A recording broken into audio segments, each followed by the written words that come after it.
बहुत समय पहले की बात है। पुराने चाइना के नॉर्थ प्रोविंस में 3 मॉन्क रहते थे। उनका नाम किसी को नहीं पता है क्योंकि उन्होंने अपने बारे में कुछ बताया ही नहीं। उन्होंने कभी किसी बात का जवाब नहीं दिया। चीन में बस उन्हें 3 हंसे हुए भिक्षुओं के नाम से जाना जाता था।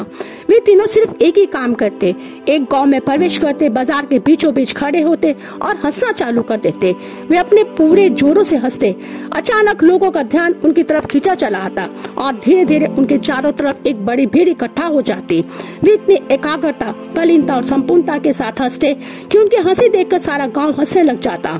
जब वो पूरा गांव हंसी के समुद्र में डूब जाता तो वे दूसरे गांव में चले जाते। वे ना तो कुछ बोलते थे, ना ही कुछ उपदेश देते, ना ही कुछ शिक्षा। वे जहाँ भी जाते अपनी हंसी से ऐसा माहौल बनाते कि लोग अपने सारे दुख दर्द भूलकर बस हंसने लग जाते। धीरे धीरे चाइना के लोग उन्हें बहुत प्यार करने लगे और पूरे चाइना में फेमस होते चले गए 3 लाफिंग मॉन्क्स के नाम से। चाइना के लोग उन्हें बहुत प्यार करते, उनका सम्मान करते। इससे पहले और उनके बाद भी कभी किसी ने इस तरह से प्रचार नहीं किया कि जीवन केवल एक हंसी होना चाहिए और कुछ नहीं। वे विशेष रूप से किसी बात पर नहीं हंसते थे। वे हंसते थे जैसे कि उन्होंने ब्रह्मांड के मजाक को समझ लिया हो, जैसे कि उन्होंने ईश्वर के मजाक को समझ लिया हो और उन्होंने एक शब्द का उपयोग किए बिना पूरे चाइना में इतना आनंद फैलाया जितना आज से पहले किसी ने नहीं फैलाया था।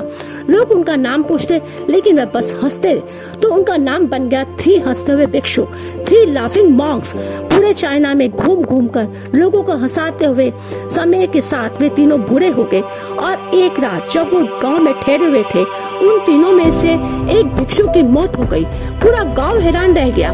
पूरा गांव पर बहुत ज्यादा उम्मीद कर रहा था क्योंकि उन्हें लगता था कि जब उनमें से एक की मृत्यु हो गई होगी तो बाकी तो जरूर रोएंगे। यह देखने लायक होगा क्योंकि किसी ने कभी भी इन लोगों को रोते हुए नहीं देखा था। जब सुबह हुई तो पूरा गांव इकट्ठा हुआ, लेकिन दोनों भिक्षुक तीसरे की लाश के पास खड़े होकर जोर जोर से हंस रहे थे। ऐसी हंसी जैसे उन्होंने आज से पहले कभी ना हंसी हो। गांव के कुछ बड़े बुजुर्गों ने कहा और उन्हें समझाने की कोशिश की कि ये आपका साथी था और इसकी मृत्यु पर आपको हंसना नहीं चाहिए। तब उस दिन पहली बार भिक्षुओं ने लोगों से बात की और कहा, हम हंस रहे हैं क्योंकि यह आदमी जीत गया है। हम हमेशा सोचते थे कि पहले कौन मरेगा, लेकिन इस आदमी ने पहले मरकर हमें हरा दिया। हम अपनी हार और इसकी जीत पर हंस रहे हैं। इसके अलावा यह कई वर्षों तक हमारे साथ था। हम एक साथ हंसे, हमने एक दूसरे की मौजूदगी, उपस्थिति का आनंद लिया। उसे अंतिम विदा देने का इससे बेहतर तरीका और क्या हो सकता है। हम केवल हंस सकते हैं, लेकिन पूरा गांव उदास था।